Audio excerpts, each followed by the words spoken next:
Imaginemos a Mei Lueng. Tiene 9 años, es una linda niña de cabello negro y lacio, con flequillo hasta las cejas, ojos rasgados de un café profundo, casi negro. Traviesa, divertida, de sonrisa abierta con dientes grandes. Mei Lueng, dulce y curiosa. Volvamos con ella y con su hermano de 8 años a ese fatídico 10 de abril de 1984, donde ambos se corretean por su edificio clase media de Los Ángeles, California.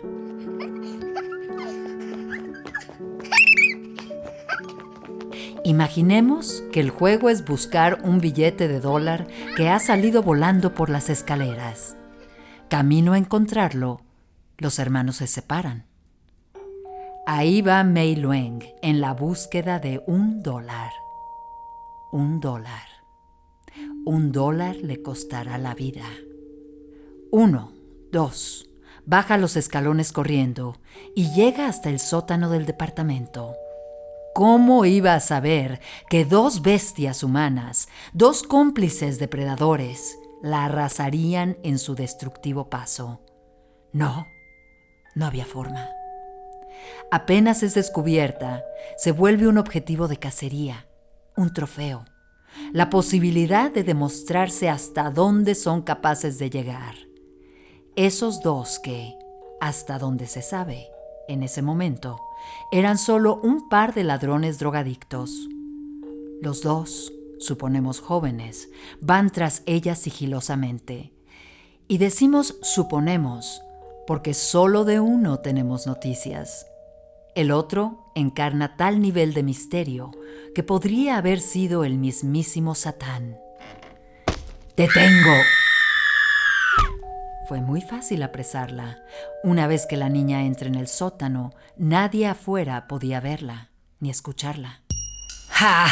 La calle de un golpe, Richie. ¿Y ahora qué, buddy? Ahora todo. Mira qué linda es. ¡Ey, perverso! ¿Te gustan las niñitas? ¿Y qué si me gustan?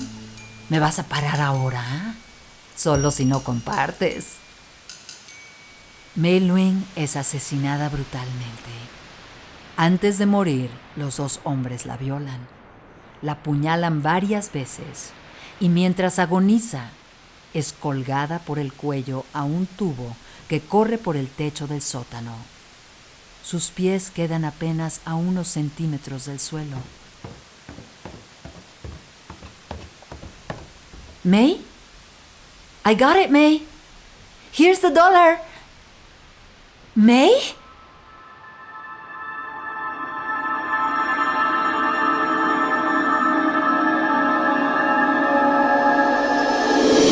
Así es como el hermano de Mei Lueng la encuentra, pendiendo sin vida en un rincón oscuro del sótano.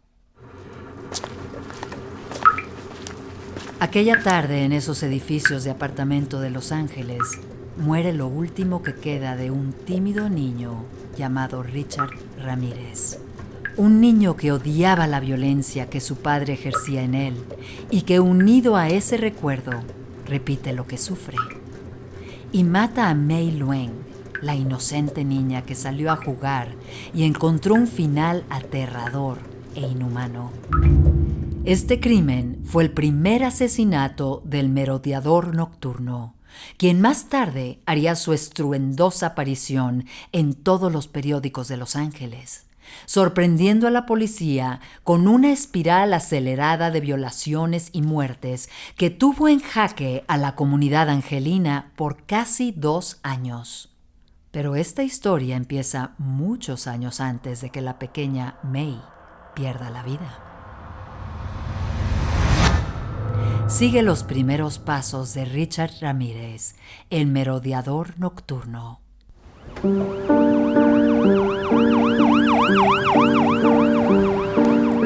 Bienvenido a Pesadillas Criminales, el podcast donde hablaremos de impactantes asesinatos en el mundo latino.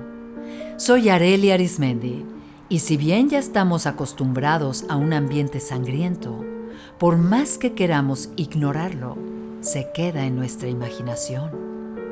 Acompáñame a elaborar juntos las peores pesadillas criminales. ¡No! El pequeño Richie camina por el parque. Observa a los demás niños jugar. Es tímido y sensible, introvertido por los golpes diarios, temeroso de la vida. A pesar de su corta edad, avanza taciturno, arrastrando los pies entre los juegos y las siluetas rápidas que pasan corriendo a su lado. Richie, en aquel momento, con su distancia y soledad, es más parecido a un adulto observador que a un niño.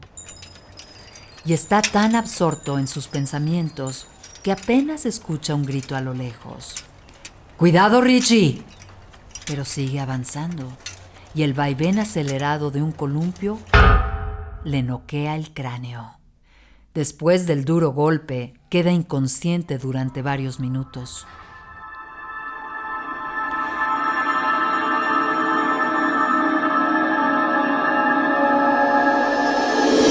Dicen que el cerebro tiene una plasticidad enorme, que es capaz incluso de reconstruir por sí mismo áreas dañadas.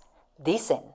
Pero años más tarde, este evento será motivo de una especulación conveniente. Lo que es verdad es que este golpe detonó posteriores convulsiones y moderados episodios de epilepsia que durarían toda la infancia del pequeño Richard y serían característicos de una adolescencia convulsa y solitaria.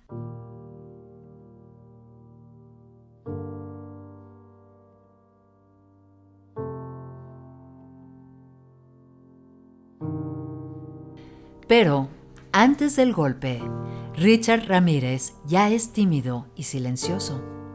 Nunca indefenso ni atemorizado, Richard es ese tipo de niños oscuros y poco sociables, de mirada triste, a veces furiosa, que no agrada a nadie.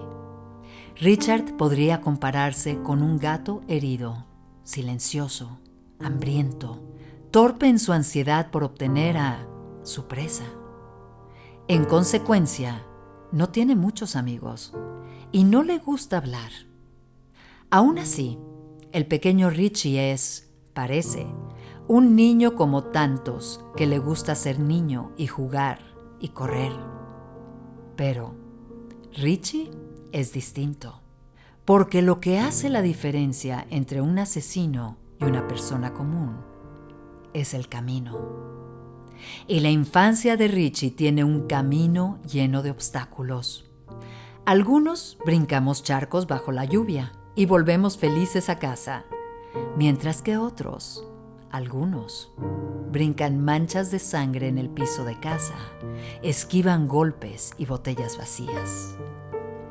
Ni siquiera el mismo Richard puede imaginar en lo que aquel niño introvertido se convertirá. Aún no despierte el asesino salvaje que merodea Los Ángeles en 1984. La ciudad del verano eterno. La ciudad que se vería ensombrecida con el frío del miedo por su culpa. Por quien desde la infancia tiene todo para hacer eso. Un monstruo criado en un pequeño infierno. Así suena lógico que haya elegido Los Ángeles como su ciudad favorita. A los 11 años, Richard todavía vivía en El Paso, Texas, con su familia. En su casa, la violencia de su padre le tenía bajo un gran estrés. El hombre golpeaba a sus hijos y a su esposa bajo cualquier pretexto. Richard muchas veces no soportaba la situación, y cuando su padre tomaba el cinturón para golpear a su madre, él intentaba defenderla. Se interponía entre su padre y su madre, pero terminaba siendo él quien recibía los golpes. Su padre lo arrinconaba contra cualquier esquina de la habitación y lo golpeaba con el cinturón hasta cansarse.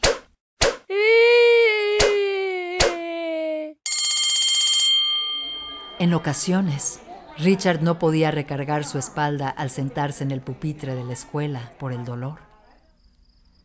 Era en estos momentos cuando Richard escapaba de casa y daba vueltas en solitario por el barrio.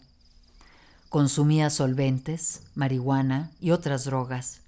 Perseguía animales, cazaba gatos, que después torturaba. Lo hacía desahogando su furia, aligerando el peso del odio. Fue en esa misma época en que su padre lo amarró en una cruz como castigo y lo dejó atado durante toda la noche. Imaginémoslo crucificado por horas. El niño Richard tuvo mucho tiempo para pensar y engendrar rencor. Además, a colmo, tiene a Mike, quien cuando contaba apenas con 9 años de edad, le había ya enseñado uno de los secretos de la vida. Vamos, Richie, prueba esto.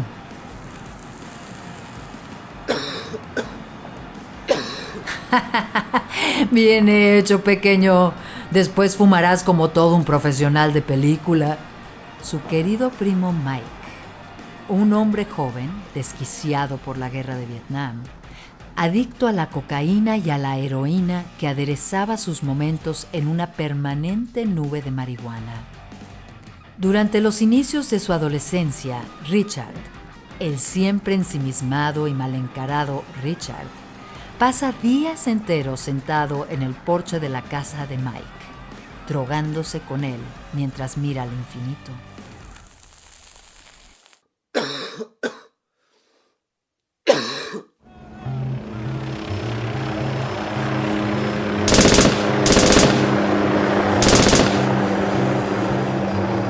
Ningún ser humano adquiere el impulso asesino en solitario.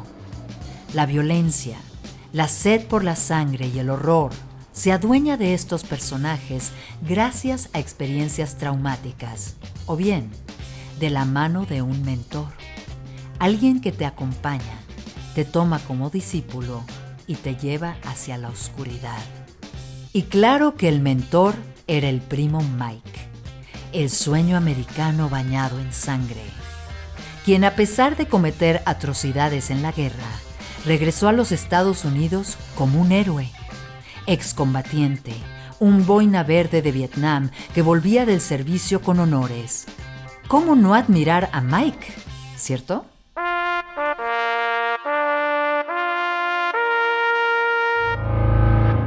Cuando Richard había cumplido 13 años, presenció una fuerte discusión del primo Mike con su esposa. Ella le reclamaba por estar todo el día drogándose junto a Richard. ¿Vas a seguir toda tu vida así, Mike? Deja en paz a ese niño. Vamos, levanta esas nalgas, búscate un trabajo. Estoy harta de verte todos los días drogándote como si no nos faltara el dinero. A Mike no le gustaba nada su tono.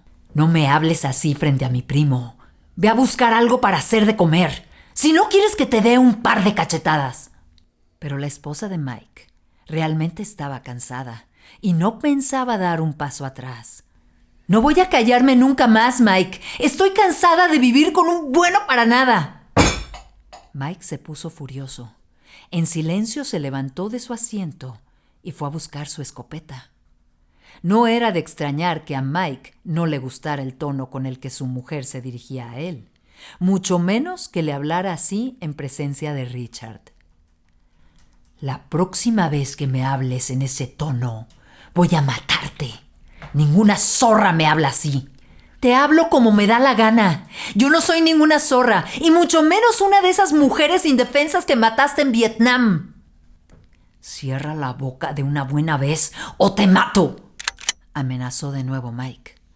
Pero ella no se inmutó y continuó con sus reclamos, sin saber que sería la última vez. En ese momento Mike, sin mediar ni una sola palabra más, tomó la escopeta y... ¡Te dije que te callaras!, le gritó Mike a su esposa, cuando yacía muerta sobre el piso de la cocina. Este fue el primer homicidio que Richard presenció. También sería el último en donde sería un espectador. En los siguientes homicidios donde estuvo presente, Richard fue el asesino. Así entra al high school, taciturno, alto, delgado. A su corta edad ya transmite desazón y angustia en quienes lo conocen. Y sabiendo el efecto que causa, juega, coquetea con el satanismo como pose, hasta que la pose se vuelve de un verdadero y auténtico interés. Richard quiere entender, justificar o simplemente asimilar todo lo que su primo Mike le ha enseñado. Cuando era niño, no le era fácil deglutir imágenes y relatos de la guerra de Vietnam, historias traumáticas que sin duda lo marcaron. Ahora, en su plena adolescencia, quiere entender y, ¿por qué no?, ser parte. Pero Richard es un satánico informal, o como también se les conoce, un satánico adolescente, que utiliza símbolos como el pentagrama invertido, objetos de la misa negra o de la imaginería demoníaca para emular al satanismo, es decir, disculpar o acreditar ante sí mismo y ante el mundo sus inclinaciones por el delito, la violencia y, en casos extremos, por la sed de muerte. Pero hasta el más insensible asesino necesita un poco de paz. La dura verdad es que Richard es un adolescente adicto y desordenado, con la necesidad de ser sostenido por alguien, y en esta búsqueda eligió a Satán como sostén, como pretexto y creencia, y al parecer se quedó pegado a ese momento. Y claro, es que estaba Mike.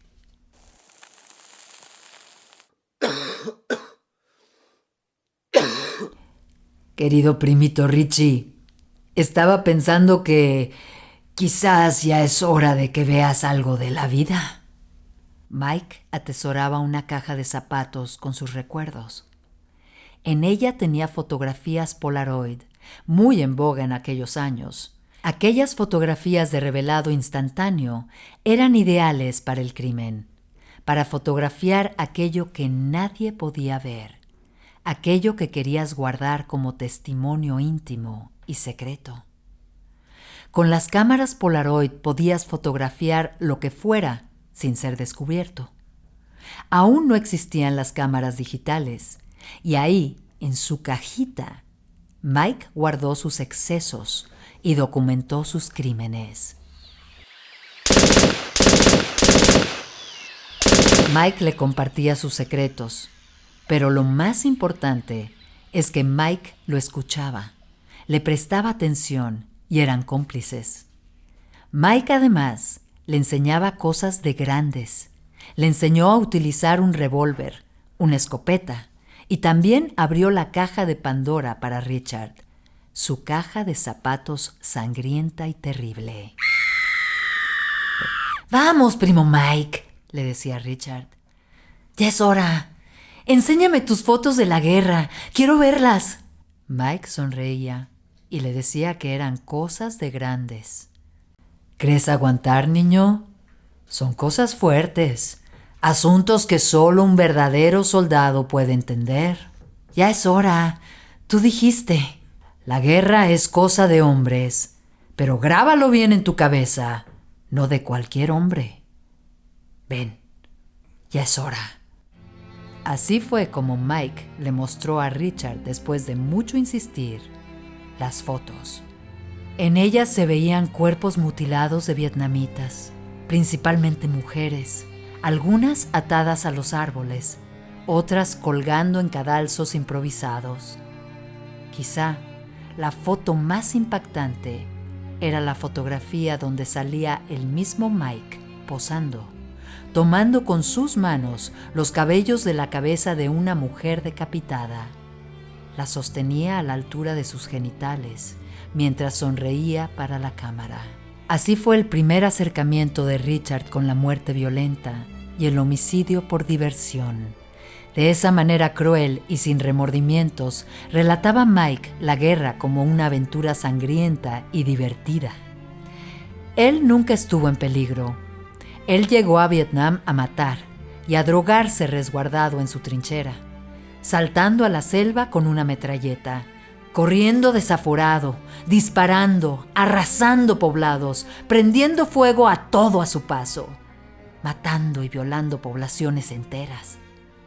Pero lo más estremecedor aún no sucedía. Aquellas historias no fueron lo único que marcó el destino inefable de Richard Ramírez. Corría 1969 en Los Ángeles y el mundo estaba cambiando. En aquel año, los Estados Unidos aún consideraba que lograrían ganar la guerra. El rock subía como la espuma. El espíritu inconforme de la sociedad estadounidense vivía un apogeo. Surgían cada vez más fuertes las voces que exigían la paz en Vietnam y en el mundo.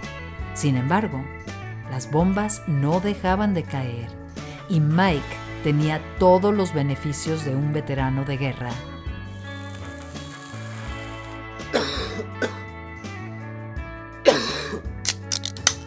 Pasaba los días sin necesidad de trabajar y se drogaba disfrutando de la tarde en su pequeño porche.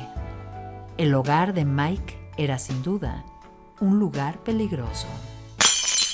No es difícil entender o construir el perfil de un individuo como Mike, arquetipo de excombatiente psicópata. Un personaje carente de empatía, trastornado por la pesadilla de la guerra. Y aunque nadie estaba de acuerdo, Mike era el compañero de juegos del pequeño primo Richard. Mike le enseñó a fumar, a beber, a consumir drogas duras como cocaína y heroína.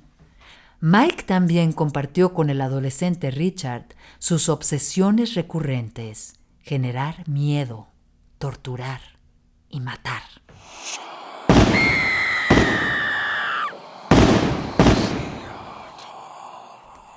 Pasó el tiempo y Richard se hizo independiente. Casi no pisaba su casa ni la escuela. Igual que en su infancia, era un joven solitario, pero ahora estaba muy desaliñado y sucio. Fue a esa edad que comenzó a visitar la biblioteca pública en busca de textos satánicos, a disfrutar la lectura sobre demonios y ángeles caídos. Estas búsquedas, de alguna manera, le daban sentido al horror, al recuerdo de la esposa de Mike muerta en la cocina, la mancha explosiva de sangre sobre la pared, a las fotografías de la guerra y el sobresalto de las miradas aterrorizadas de los muertos, sus ojos sellados en su mente. En definitiva, el miedo y la crueldad no dejaba de merodear su cabeza, de roer sus pensamientos y sus sueños.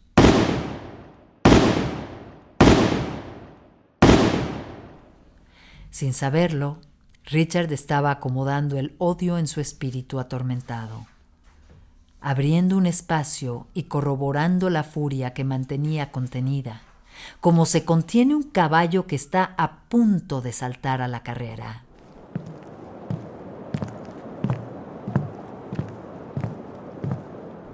Richard dejó la preparatoria y comenzó a trabajar en un hotel de cadena. Era joven, vivía una etapa de fuerte aflicción y continuaba siendo un solitario. Si lo veías venir caminando por la misma acera, no parecía representar peligro. Sin embargo, Richard ya había comenzado a perpetrar robos a casas habitación y continuaba asesinando animales domésticos.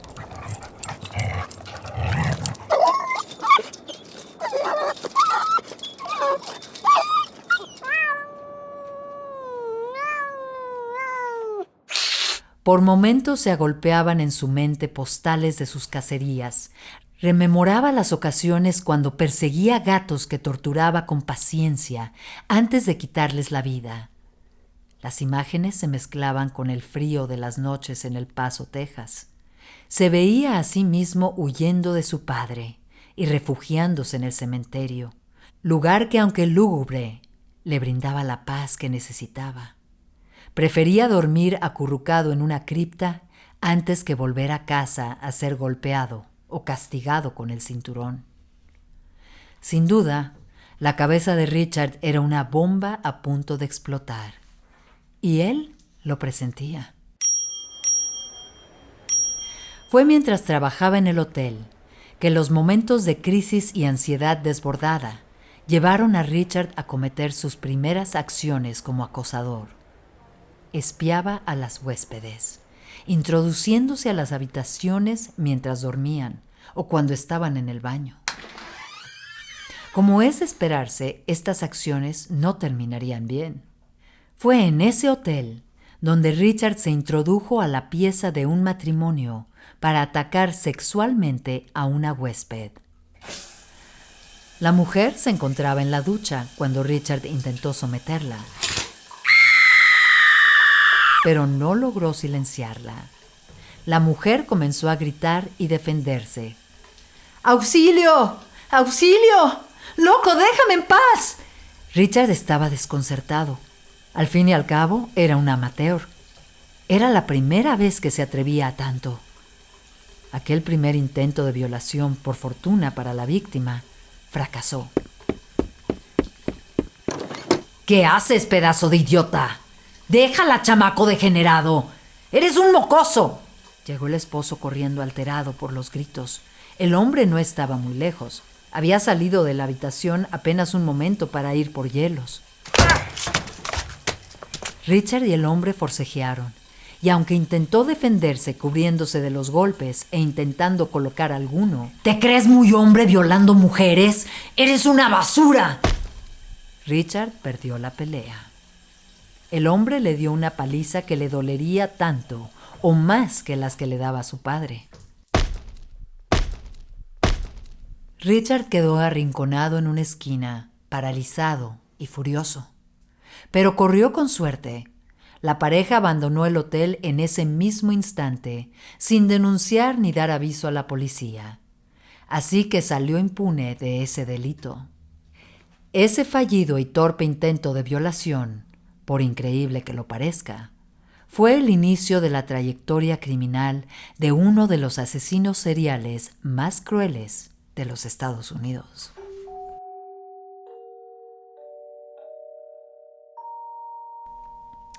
Poco tiempo después del intento de violación, Richard sobrevivía cometiendo pequeños robos cerca del lugar del pequeño cuarto donde vivía. Hasta que una tarde, Richard y su cómplice, un hombre del cual nunca pudo la justicia saber su nombre ni su paradero, entraron a robar en una pequeña unidad de edificios de apartamentos.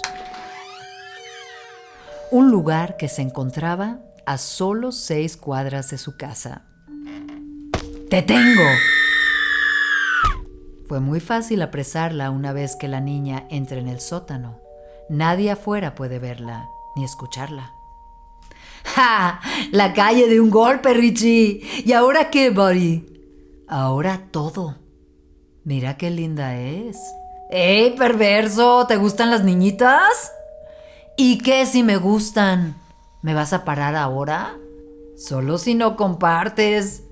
Mei Lueng es asesinada brutalmente.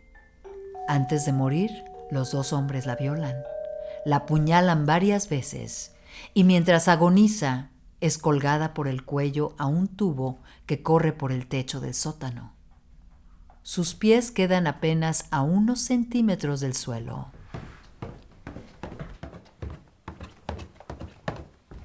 May, I got it, May. Here's the $1. May?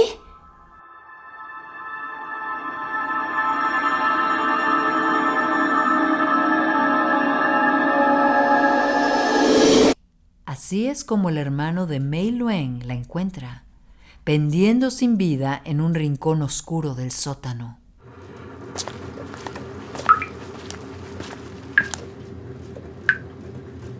Aquella tarde, en esos edificios de apartamentos de Los Ángeles, muere lo último que quedaba de un tímido niño llamado Richard Ramírez.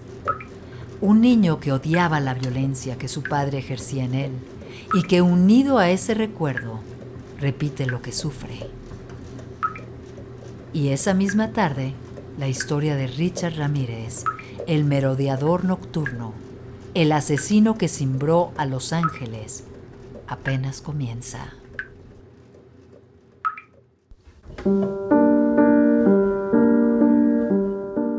Seguiremos descubriendo sus pasos dentro de nuestras pesadillas criminales. Una producción de Pitaya Entertainment. Guión y contenido, Itzia Pintado. Guionistas invitados, Diego Castillo y Gabriela Pérez Lau. Producción, Santiago León. Y la narración, de su servidora Yareli Arismendi.